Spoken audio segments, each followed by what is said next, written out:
All right. So today, today is our last day talking about SEO for a bit. We'll probably return to it later on, but we're going to be talking about off-page SEO. Which, when you hear off-page SEO, you should think of backlinks. Okay, so we're going to talk about what they are, how to get them. Really quick too, we're going to just touch up on-page SEO. Just a couple principles that you should know before we come back to it in a bit. So let's do this. So yeah, we'll talk about what a backlink is, why it's valuable, how to distinguish links because some are more valuable than others, and then learn how you can get backlinks for your business so that you show up on Google more and get more organic traffic.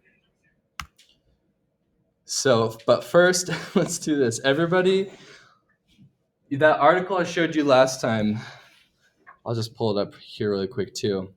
We're going to talk about why that is ranking for SEO.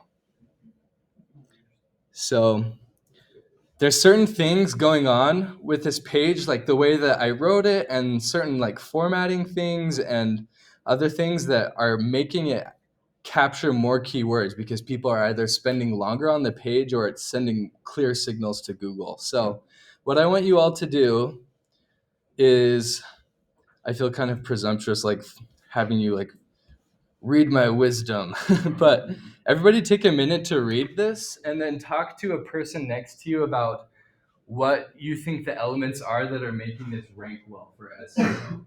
Because not every blog post captures keywords, you know? So it'll probably take you a couple minutes to read. Just go ahead and do that really quick. If you don't remember how to get there, just Google, I have no goals or ambitions in life.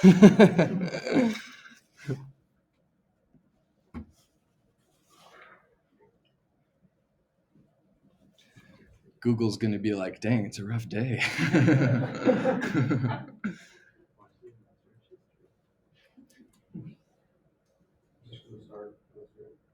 Yeah, yep. Just read it in your head really quick, and then in a couple minutes when you're done, just get talking with somebody next to you about what you think is working here. Yeah. So, and if you Google it, by the way, it's on a company called todocloud.com. So it should be like, it's like the second result on Google, I think, if you search for this.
Do you guys like my little plug for the church in it, by the way?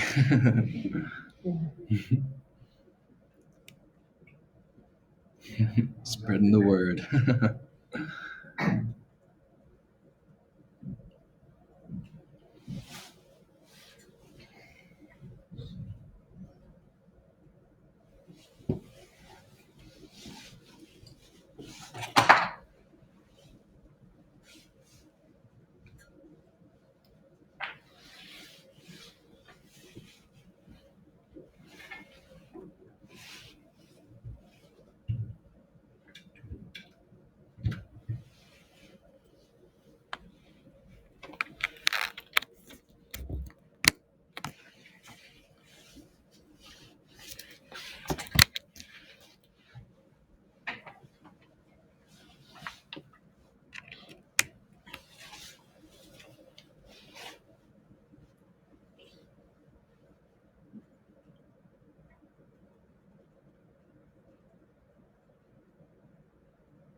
Yeah, and like I said, whenever you're done, just give a thumbs up to the person next to you and just start talking about what stands out to you.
I'm excited right now.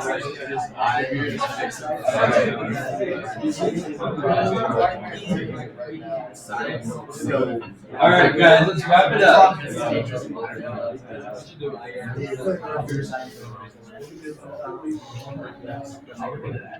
Let's hear some thoughts. What do you think about this is gaining authority with Google? Eric? So one thing is the headings. You have like a lot of keywords in Yeah. your headings, and you have lots of headings that's like logical places that you don't have like long sentences. Yeah.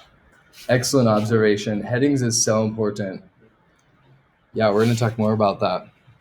What else? Yeah. You've got a ton of media, like you've got your picture, your YouTube video, your little graphic at the bottom, the jinky or anything. Yeah. And then a ton of links, like on your page. Different media. Good. Yeah. Just give people lots of different mediums to play with and experiences they read, right? Yeah. Yeah, and a couple people have mentioned the links. So these links actually, they don't specifically help the article. They only help the article to the degree that people are like, oh, this is a useful resource. Like, let me go to this thing and then I'll come back and continue reading, just like improving their experience with the article, basically.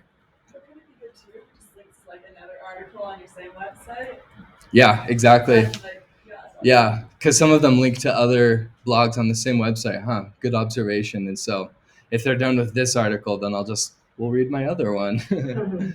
Yeah, Austin? I just have a quick question about SEO. So, like in my Shopify, I see there's section that says like SEO and then you can put stuff in. Yeah. But essentially, though, SEO, like when you wrote this out, you didn't put keywords into any specific field. It's just Google just reading it and finding words that apply. Yeah, exactly. There's really nothing you have to do other than like put the keywords and stuff. Exactly. Yeah, Joseph hit the nail on the head last time when he said that all the plugins and all the SEO things are like, put in your keywords here, and then they try to guide you, but those don't have anything to do with whether Google can find the SEO or not. Yeah. Eric? One thing I like is that there weren't like tons and tons and tons and tons of images.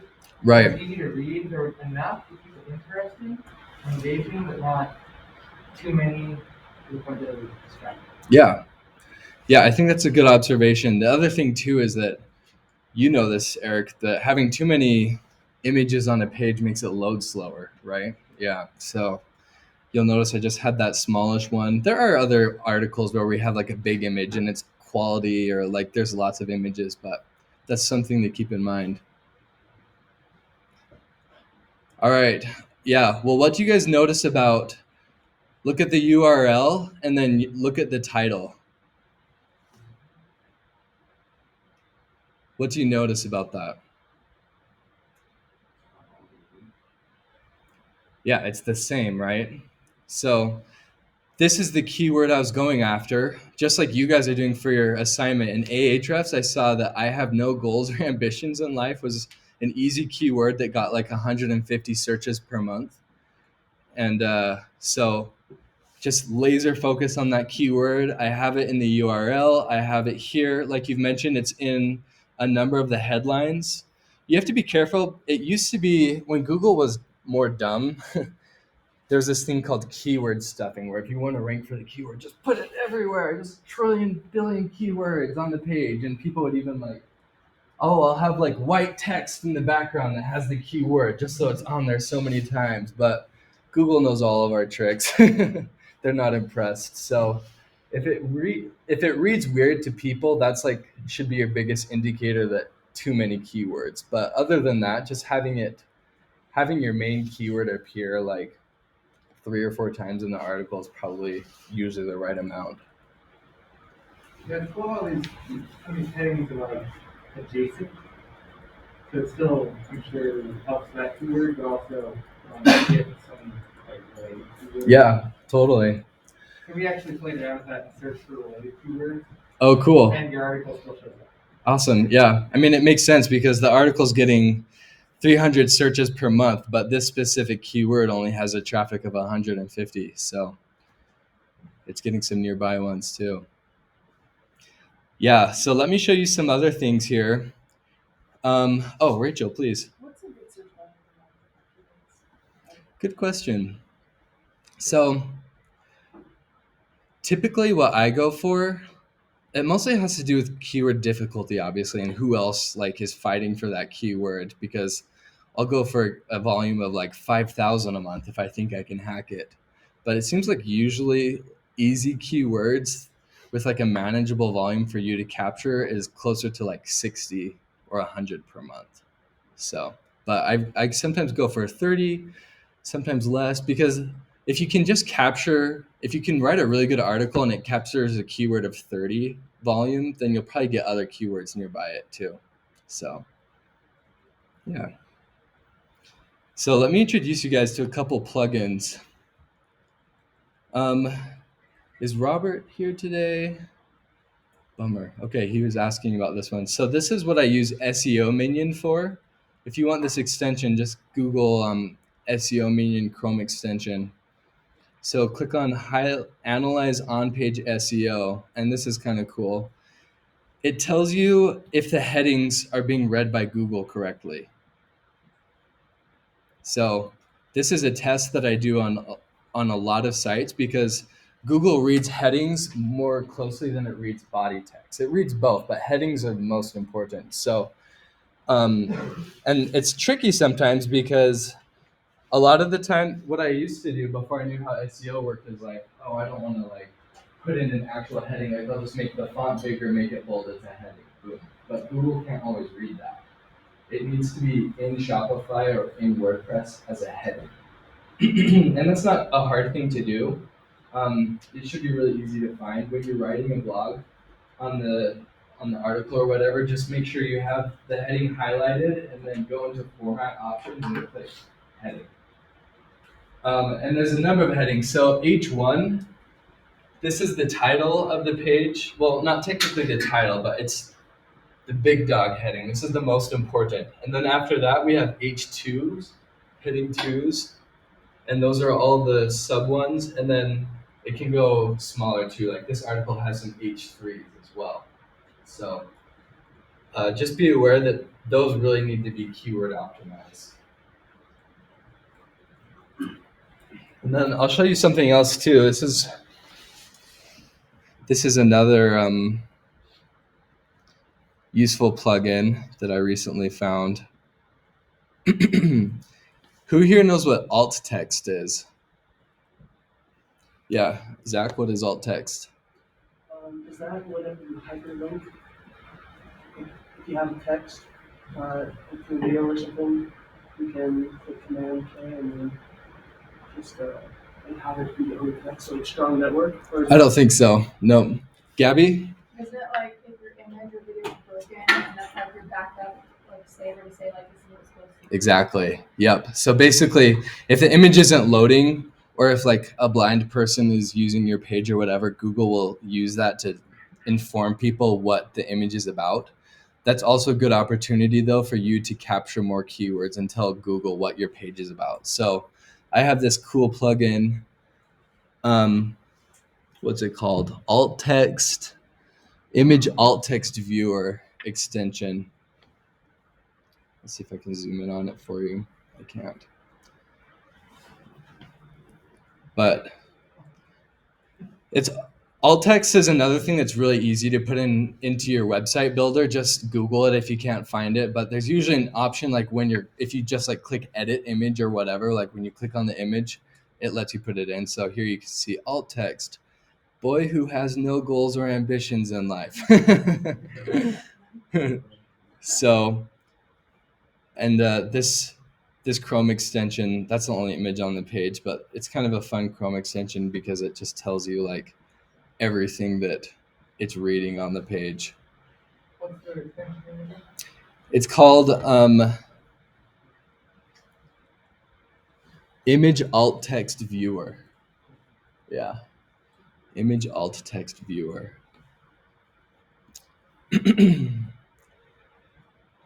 Okay, and then I'll talk about one more thing that this article does well, and one more thing that this article could be doing that would make it do even better. So it's really, really important search intent, right? One of the trickiest things about writing this article was understanding this query. I have no goals or ambitions in life. I was like, okay, does this mean like, what are people looking for when they search for that? That's what my thought is, because Google is just looking for that search intent, right? So I was like, are they trying to find help with depression? Are they trying to find a jump start to have ambition? Are they just trying to hear why it's okay to not have ambition and like it's okay to have a peaceful life, stuff like that. I kind of touched on a bunch of these just to cover my bases. But that was a big deal. I spent a long time on that first page of Google looking at what currently ranked well to figure out what people are looking for. And that's where this Reddit thing came from too. Reddit is an awesome tool, you guys. Just any subject that you want to know, like what the inside group is talking about with that subject, use Reddit. Coleman, you're smiling. Oh yeah. Do you use Reddit? Yeah. So, and I just like pulled this quote in right from Reddit. I thought it was a good quote. And there's other parts of this that are also informed by Reddit too, where people talk about certain things, or I'm like, oh, I kind of like the way they phrase that or explain that. So I put similar things in. And then the thing that would make this even better, I've told you guys before, I'm a comment guy. I love comments. Whatever I'm doing on the internet, I want to see how people are reacting to that. And if you scroll to the bottom of this, you see there's no place for that. So a lot of blog builders automatically have comments. You just have to like approve them from the editor side or whatever. But I really wish that those were here, because sparking a debate down here or having people like talk with one another, it's a great way to get increased user engagement with the article.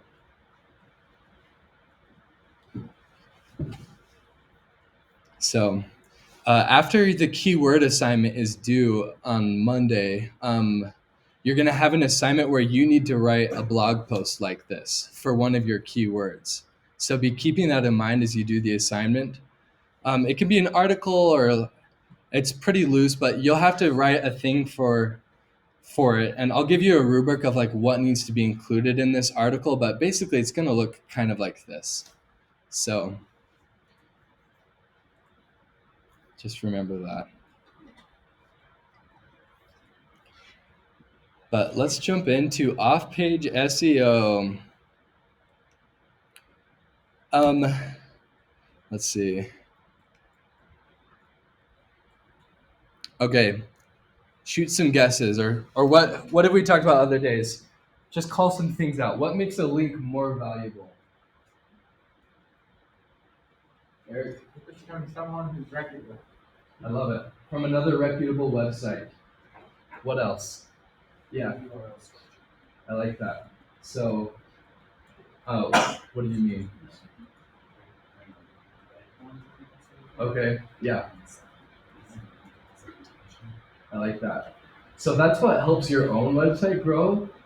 And I guess if you're like trying to value, like if you're getting a link from another website, that could determine like how valuable the link is. So I can see it from that point. Yeah. So let me just clarify really quick. There's probably some of you who are trying to remember like what exactly a backlink is, what counts as a backlink. Like in the article I just showed you, are these backlinks? So this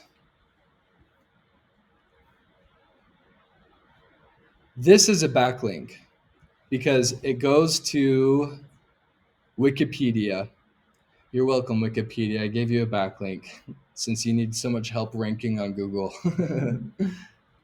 So it doesn't really make a difference for them, but this website, apigo.com, is passing authority to Wikipedia. And then some of the other ones on here are internal links because they go to other pages on the website, right? And like we talked about last time, those pass some authority because it helps Google know like what the page is about. If you see that, here's some more vocabulary for you. So this is called anchor text. Whatever text is attached to the link is anchor text. And it also has to do with keywords. So the fact that I said task setting app like to do as the anchor text helps this page that it's pointing to rank for those keywords a little bit more. So it's an internal link, but that's kind of how that works.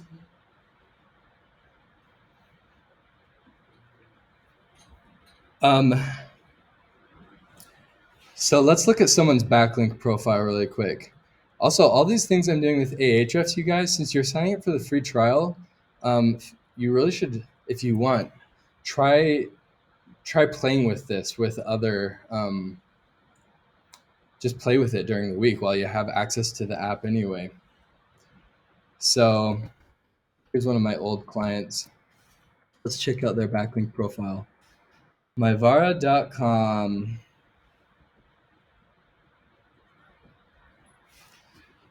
So if you look here, the whole site has 54 backlinks. This site has been around for less than a year, so it's pretty young. And then it has 27 referring domains.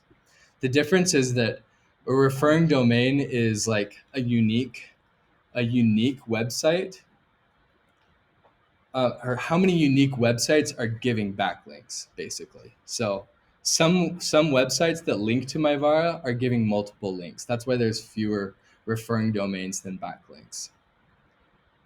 But if I click on this, it takes us to the whole list of backlinks that the website has.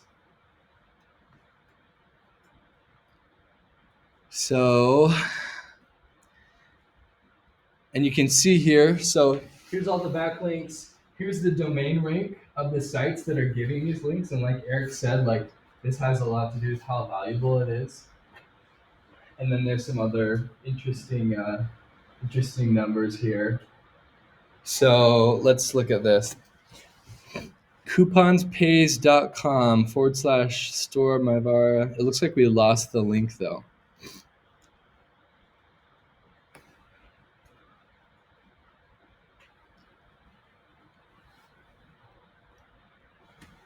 Huh. So there's tons of like online indexes and like random sites like this on the internet.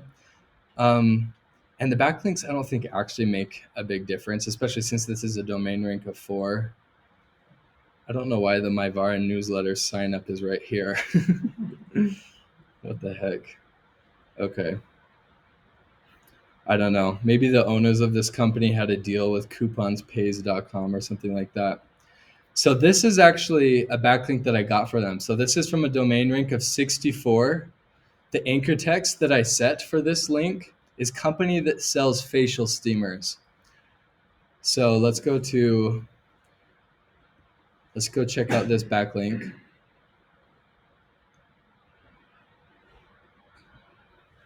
So how to focus your brands to win at SEO by Ryan Cook.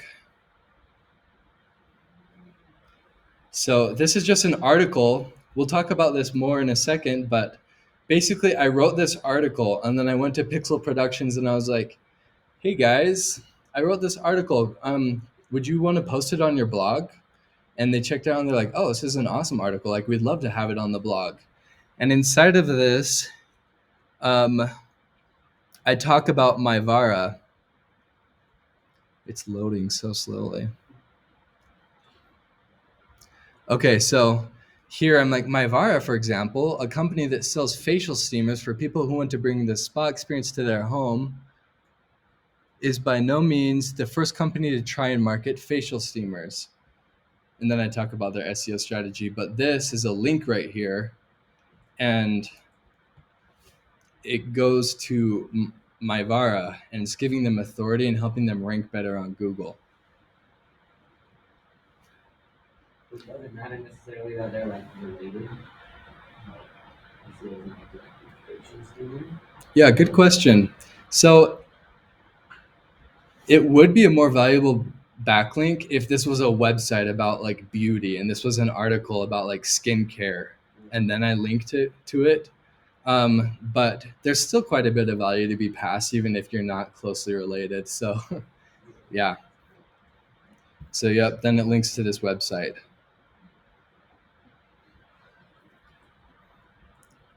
So if you scroll down this list, there's lots of backlinks here, and they're all just helping my Vara do better. Is that helpful to see that kind of list?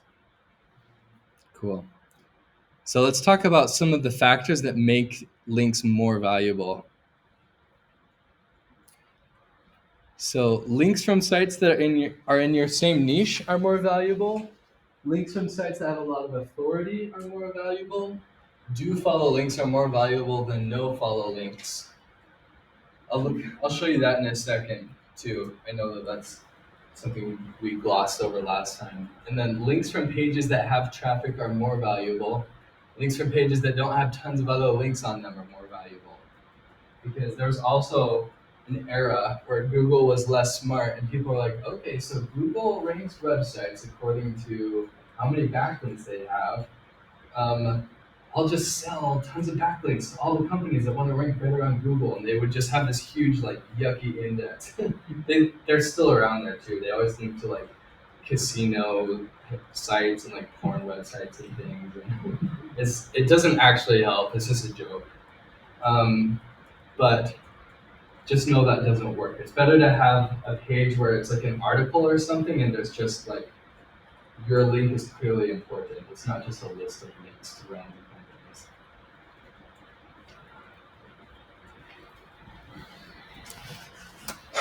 Well, actually, let's not talk about do follow links right now in the interest of time. Research that if you're interested. If not, don't worry about it. It'll be okay. But basically, like I've said before, like a link that comes from Facebook or LinkedIn is a do follow or a no follow link, which means that LinkedIn is like, yeah, this is just a random post. This isn't actually LinkedIn giving authority to another website. It's just somebody posting. So it's pretty common with ads and with huge websites like that. But be aware that that is a thing.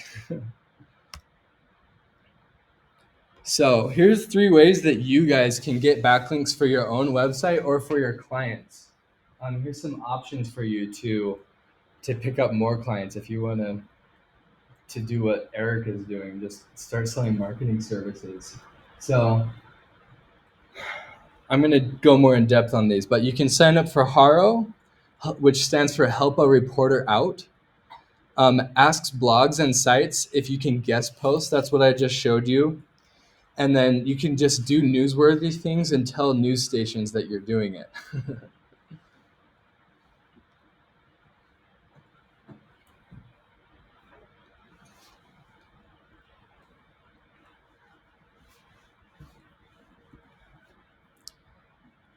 So basically, Haro, this is kind of cool, you guys. Haro is just a company that links journalists with sources. And all sorts of big news companies use it. Fox News, Reuters, Chicago Tribune, Time. And basically what you do is you can just go to helpareporter.com and sign up, say that you're a source, and then 3 times a day, you might want to do this with an email that you don't mind getting this much traffic because it's a lot. But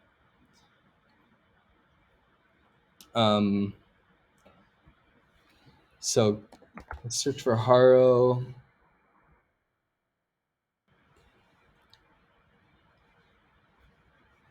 So what you do is you just scroll down this list, and it's like looking to interview underrepresented LGBTQ folks who live with diabetes, seeking COVID-19 vaccine experts to talk about full approval, future of work megatrends, dark side of being employed, stuff like that. So you just kind of go down this list, and when you're like, okay, I feel like I'm somebody who is qualified to talk about this, or like I have something interesting to say about this. So then you just kind of click on it. is your pandemic relationship over? I hope mine isn't. So, query, hi, I'm looking to speak with people who have had a pandemic relationship over the last year. Did you meet someone and either live with them or keep them in your bubble? How did it work out? I'm also interested in speaking with a therapist to weigh in on the potential mental health and social behavior benefits of the pandemic relationship. So then what you do is you just click on this, and be like, hello, I had a pandemic relationship and it's still going really well. I wouldn't actually submit that because it's obviously not what they're looking for, but that's kind of how that works. And this really works, you guys. Like, there's actually a similar query to this about like couples who had difficult conversations about money. And I got on money.com. There's like a whole like little article about Kat and I and like difficult money conversations we were having. Kat didn't really like it. She was like, it wasn't that bad. And I was like, I know, but the backlink, babe. So what is that website backlink to? So that was when I was working at Epic Marketing. And so they linked to Epic Marketing. There's a part where it's like Ryan Cook, a digital marketing at Epic Marketing. Yeah. But there's some pretty good opportunities, you guys. Let's go over some bullet points about how this works.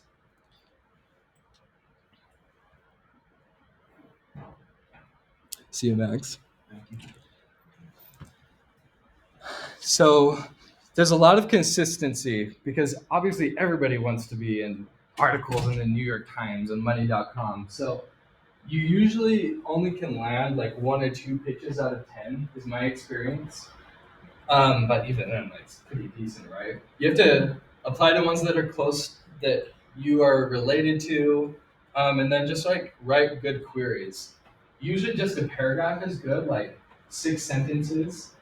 And a lot of the time, sometimes they'll just like take your exact quote and put it in the article. A lot of the time, they just look at your quote and then they're like, cool, let's have a call. And then they call you up and interview you. But it's just it's a great way to get publicity, honestly. So let me say that you guys can also do this for marketing service. Now that you know how this works, if you went to a company, you're like, hey, I'll be your PR person. I'll just help your company with public relations. And I'm gonna get you guys mentioned in like publications, blogs. I'll get you like podcast opportunities. They also use Haro. And you could probably, I'm not really sure how you would structure it because it's hard to know like how many pitches you'll actually end up landing. But maybe you could just figure out with them like you get like $100 for every article, for every pitch that lands, or $200 per opportunity you get them, something like that. But pretty neat, huh? What questions do you have about this? Yeah, So they Adam? literally just take your response and put it however they want in the article. Yeah. Cool. Yeah. Like I said, a lot of the time they'll have a follow-up conversation with you later on, but yeah.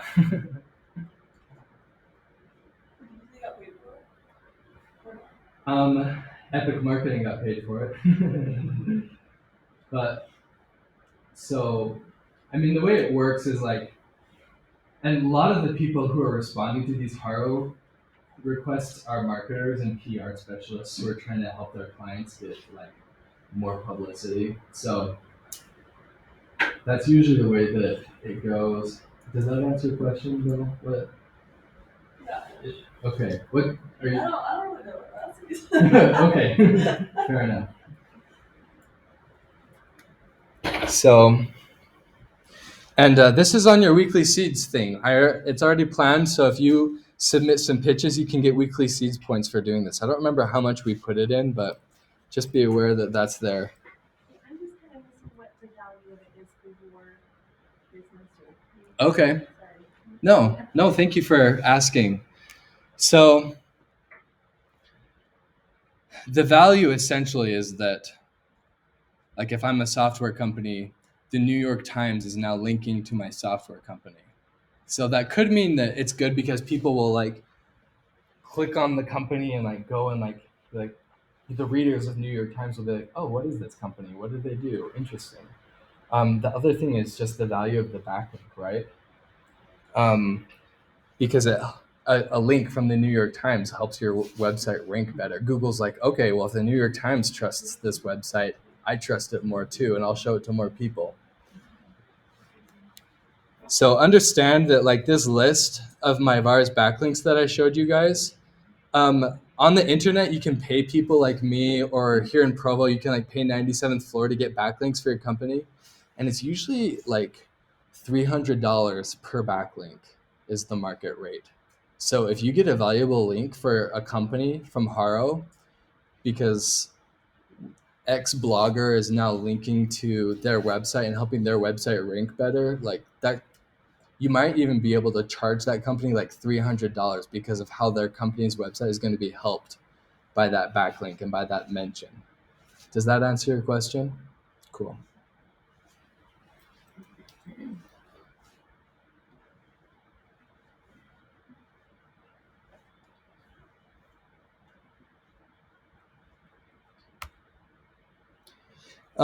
Guest posting. So, like I showed you before, ask a website if you can write an article for their blog, and then in that blog, include a link to your own website. With this and with others, it's kind of a tricky line to walk sometimes with being ethical with them, because obviously, like, you need to like disclose to some degree like what you're doing. When I was working for Epic Marketing, we were getting backlinks, and I was like learning about this. One time, a blogger was just like really mad that they had like traced like my trail and been like, "Oh, you work with this company, you're linking to this company." The blog submitted it to me, and I was like, "Sorry, yeah," and I felt bad, and it's kind of tricky to do, honestly, but a lot of the time it just works. Like in the Pixel Productions guest post I showed you guys, it's totally ethical because like obviously I'm related to Myvara. I'm saying this is my client Myvara and this is the thing that happened. So when they published it, like they knew that I was affiliated with them.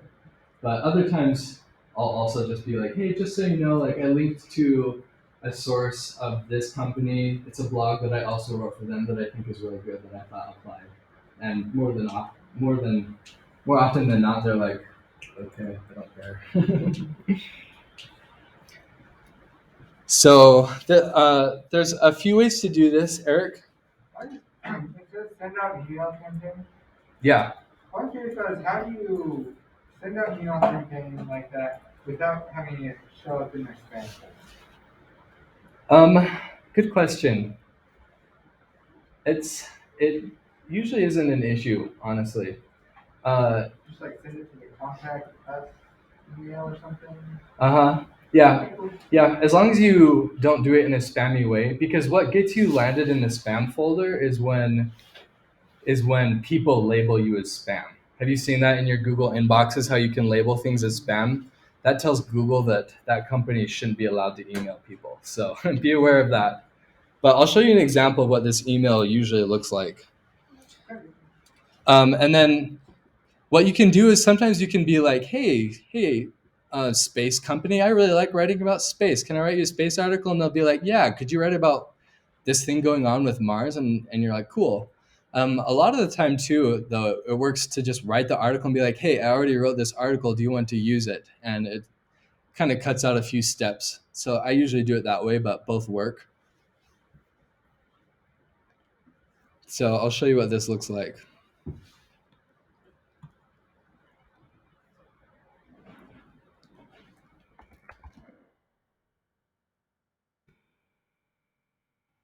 Pixel Productions. So I'm like, hey there, Pixel Productions. My name is Ryan, and I'm an avid writer, marketer, and entrepreneur. I'm a big fan of the SEO tips on your blog. I saw that you sometimes take contributions from guest authors, and I thought I'd take a shot at pitching. This article is all about how you can narrow down your company brand in order to win at SEO. The world of SEO is a scary and difficult one to navigate if you're new to the game. Usually a handful of large companies dominate the valuable keywords, and you're left wondering how you can possibly compete. The answer is to take the back door, narrow down your own product, and your niche. So you serve an audience those brands are too big and bulky to pay attention to. So I tried to just give like a hook to the article so that they'll even open it up. And then I say, in this article, I draw on some personal examples and give some interesting statistics to deliver what I hope are valuable and useful recommendations. Would you be interested in featuring this? And so just give it to them as a Google Doc. In Google Docs, you can do all the linking stuff that you need to do. If you don't know how to do that, by the way, that you just kind of just highlight what you want to be the anchor text, go to the link, and then just put in whatever link you want. And then Pixel Productions was like, scheduled for publication first thing Monday morning. Thanks.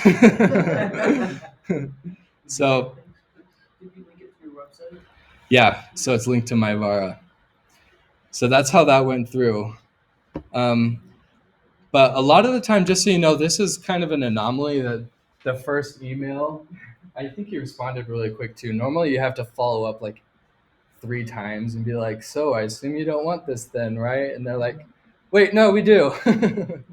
So just be aware that following up with people over email, no matter what you're doing with email, it's just the name of the game. You always have to do it.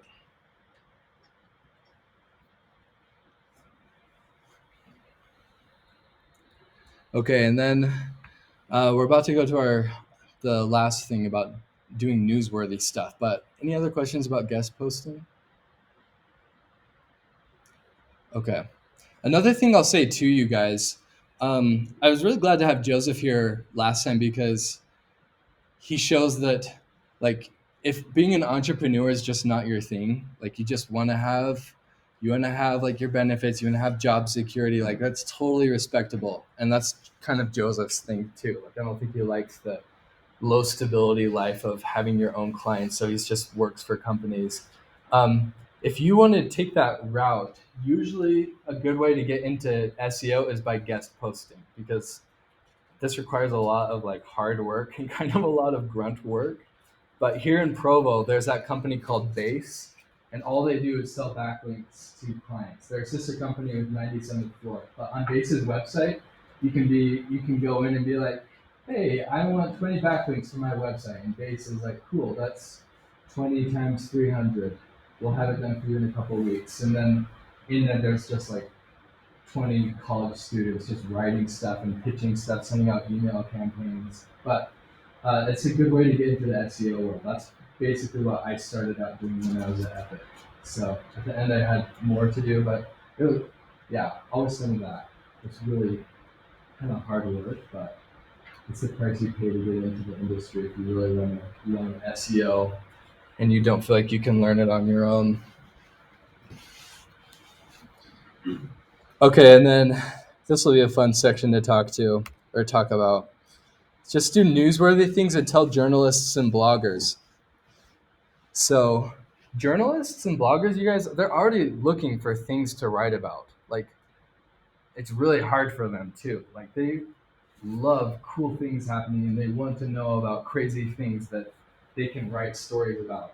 So host a competition, host a concert, break a world record, just do weird stuff and then contact them and be like, hey, KSL News or ABC or like whatever local news departments or bloggers, be like, I'm doing this crazy thing. It'll be on Tuesday. Just thought, do you want to like come? Do you want to let me know? And yeah, you'll get a great backlink out of it, and you'll probably get organic traffic and talk about scrappy marketing. It's totally free too if you play it right. Who knows who this is? Anybody? Rhonda? David Smith. Nice. How do you know him? Cool. Yeah. Yeah, he comes to BYU a lot. So he went to... One thing about him, he just posted that he just spoke at a DECA convention, and he went to it 26 years ago when his class was teacher, and he highlighted me there. And Oh, cool. yeah. That's awesome.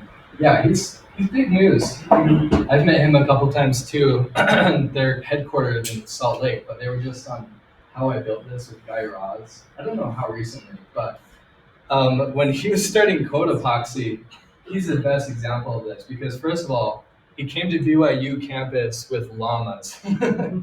He just came. I think he was advertising Questival. I think anyone here done Questival? Cool. Yeah, it seems so fun. Basically, well, tell us what Questival is, Jacob. It's basically like a 24-hour, I don't want to say scavenger hunt, but basically you can make it as fun, crazy, sleep deprived as much as you want, or the opposite. You just go with a group of friends, and you have like all these tasks you're supposed to do.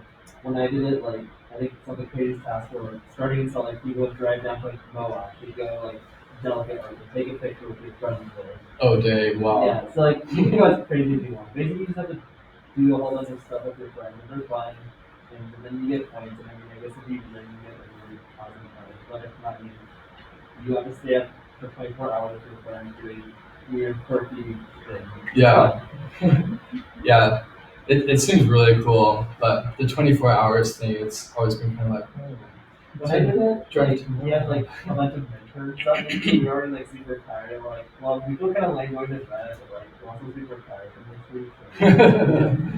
So, just own the misery. yeah. Yeah, so how cool is that?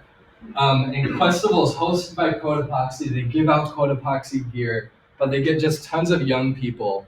I don't know how many people they get, but they get so much PR out of it, and it's all free. So when Davis was starting Code Epoxy, I think to advertise that event, he brought llamas to BYU campus and had people sign up if they wanted to take a picture with the llamas or whatever.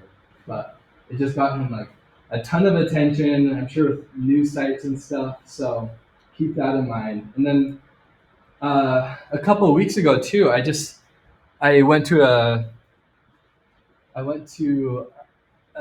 meeting, I guess what is it even called? A lecture with the founder of Neighbor.com. Do you know him, Rachel? You work for Neighbor. Oh, cool. That's awesome. Yeah, he seems like a really nice guy. But when he was at BYU, it's kind of a similar story. Like he couldn't get into management consulting, so he's like, well, what if people could just like make money renting stuff or renting storage space? It's like seemed like such a good idea. So he just got started.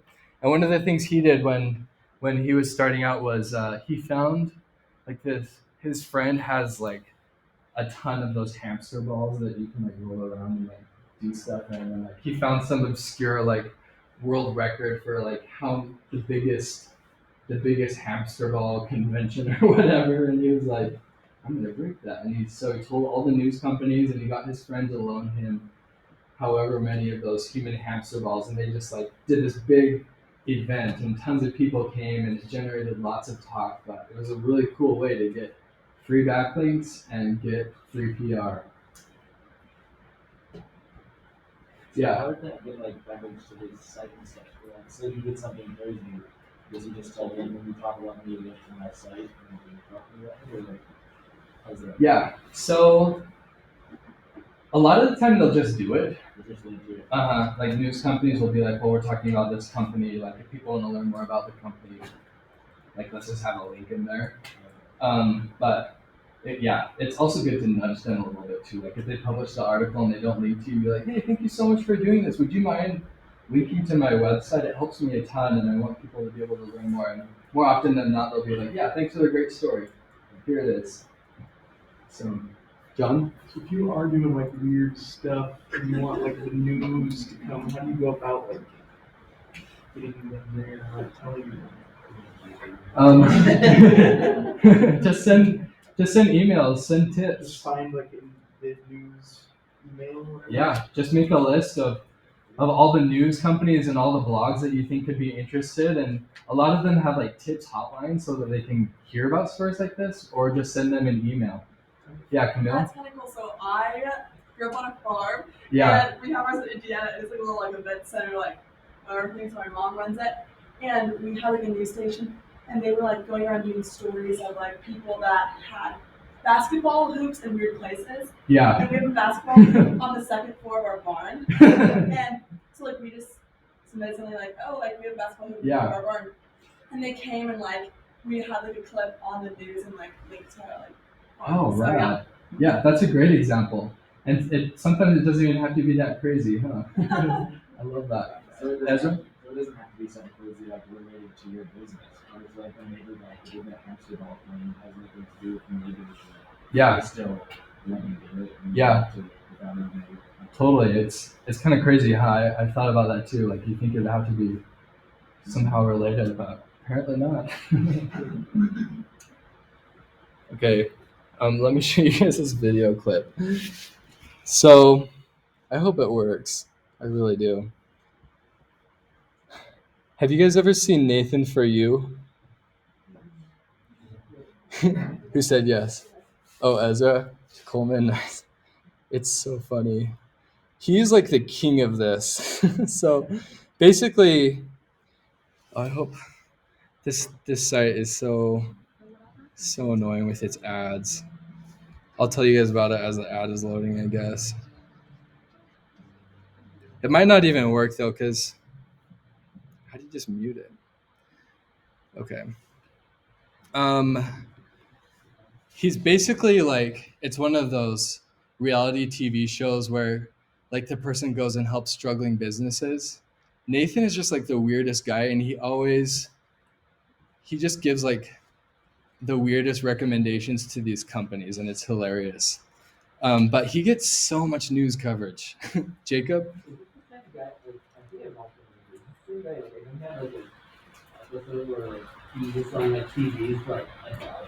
Yeah. But it's like actually those giant like Yeah, like to get all the customers, he told them that TVs only costed $1, but to like get to the TVs, they had to like get through the storage room that had a live crocodile in it, and like, and he's just the weirdest man though. I'll show you what I mean. So in this episode, he's trying to help a taxi company get in the news, and he's like, well, whenever somebody gives birth in a taxi, everybody writes about it. So let's try and find somebody who will agree to have a baby in your taxi. And the business owner is like, okay, yeah.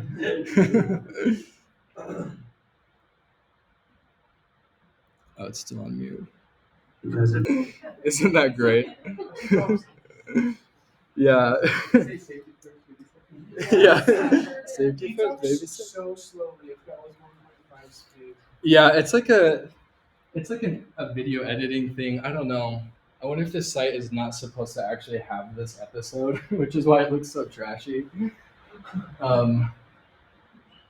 But yeah, I sped it up to 1.5 and it sounded normal. So whatever that means.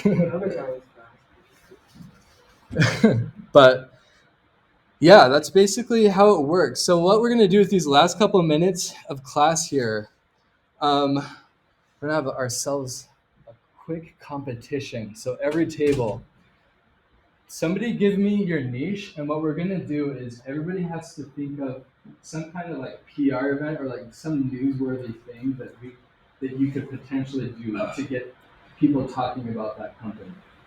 So let's hear some niches. What's one that we could work with?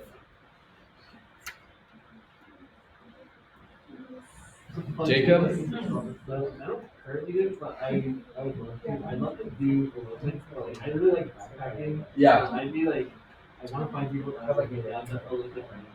Something like pizza pop. Okay, that'd be kind of cool. Yeah.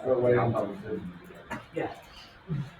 I like it. Okay, so here's what you're gonna do. Everyone talk with your table, and in the next 3 minutes, come up with the best idea possible of an event, a weird or crazy thing that you could do to get people talking so that you can sell your elopement packages, your photography and elopement packages to tons of people.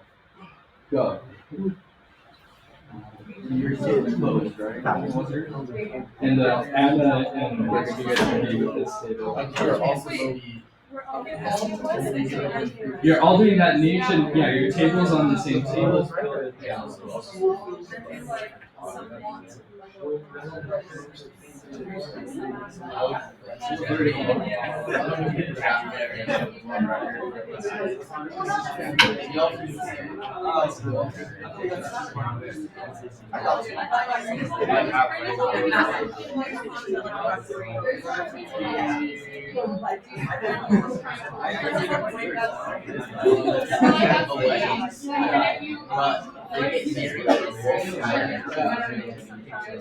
That's cool. So like this story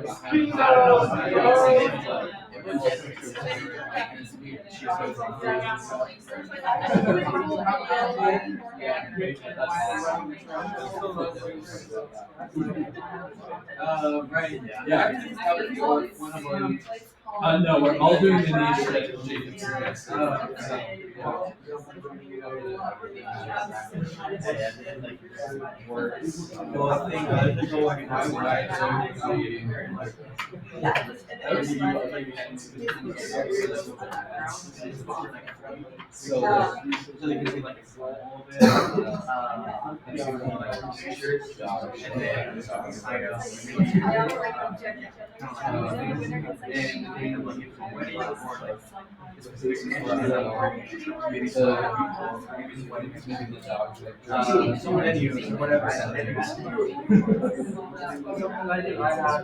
People are done something.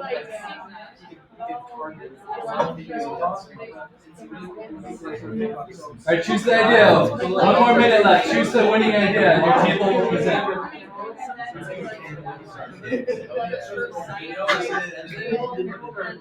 In the video, it shows that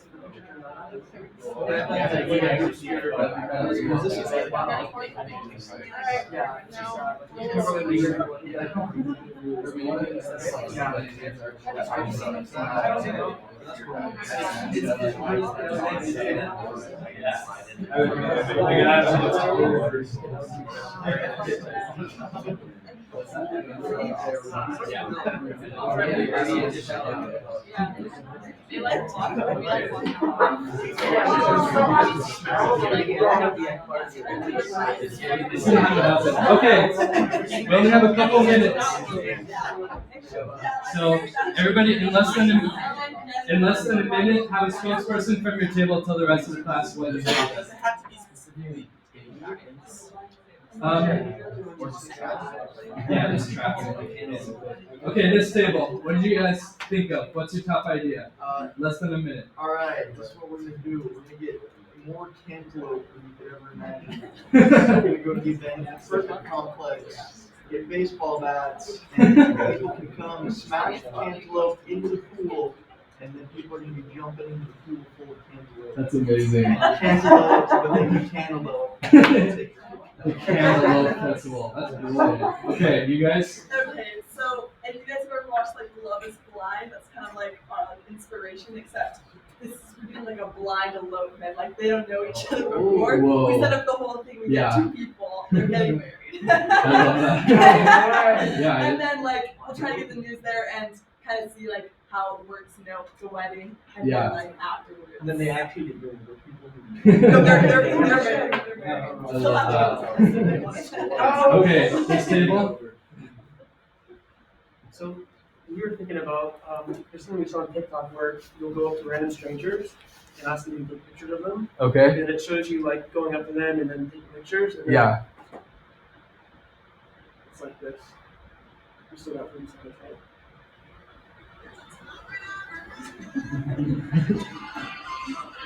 Then you use props like this for I can.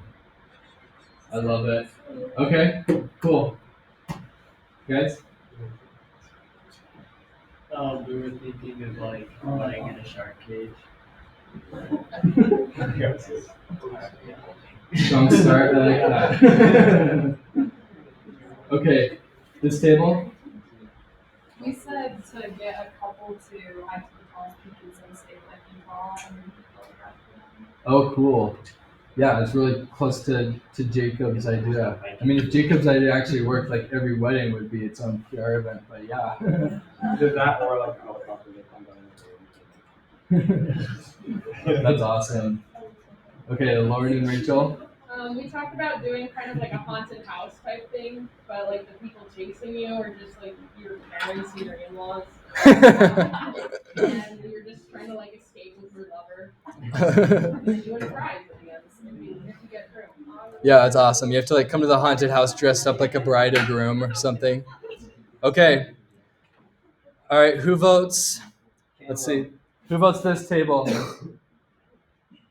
Who votes that table?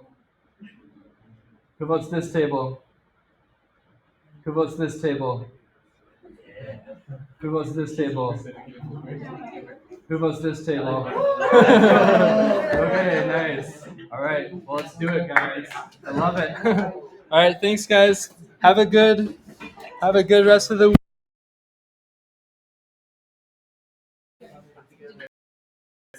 Classes Yes. and hosting them. Yeah. Okay.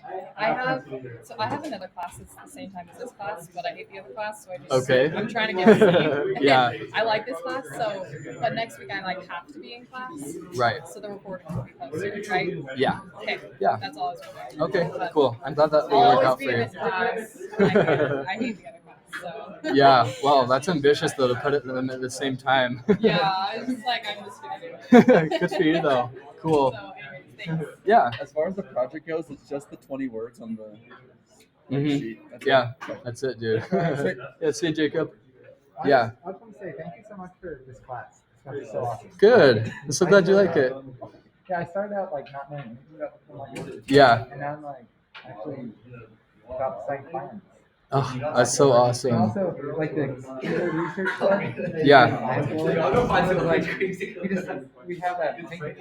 Right, And yeah. I was thinking, oh, we'll just like have ads and whatnot. Yeah. And he's like, oh, ads might not actually work very well for this.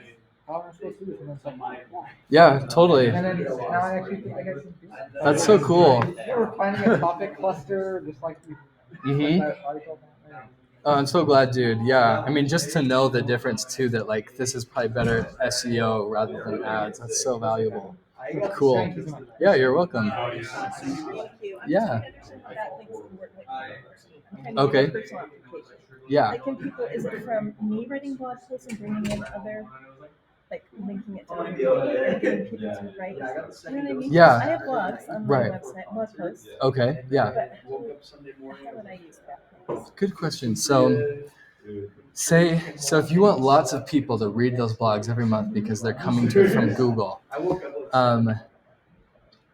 the way that backlinks would serve you is, so one thing I probably should have clarified better. So there's backlinks and then there's on-page SEO, right? Like writing your own really great blog. Okay, good. Yeah. So basically, if other companies, other websites link to your blog posts, then those blog posts will perform better on Google, right? So they're linking to my actual blog post, not just my website. right. Yeah. Well, I mean, the blog post is your website, so. Right. But I mean, I have separate posts within my website. Mhm. So, Yeah. So blog posts are part of the website. It doesn't matter where on the website they link to. okay. Oh, okay. See- Hey, see you, Jorge. Yeah. So just a backlink to anywhere on your website site is gonna help. Okay. So really, all they're doing is just changing it. All that Yeah, if really you put getting in them to more- link to, right? Exactly. Yep. Okay, that's Yeah. helpful because I was trying to tie it into an actual like blog post. Like, you know, I have just a few on there right now. They're not trying to link to a specific post just to my website. Right. Okay. Okay, so tell me real quick, when you went to you pulled up a list of just early on. I don't know. I'll try to remember. I'll message you. Okay. Because Yeah, please I do. lost you on how you were getting there, but I'll play with that. I'm getting to the list of backlinks. Yeah. So I'll just show you really quick here. So when you have Ahrefs, there's a couple different ways to get there. First of all, you can just go here and do Site Explorer. Okay.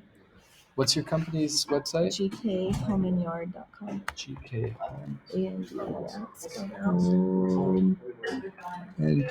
GKHomeandyard.com. Yeah, I got you. Okay, sweet. Hey, Grant. Hey, see you, Adam.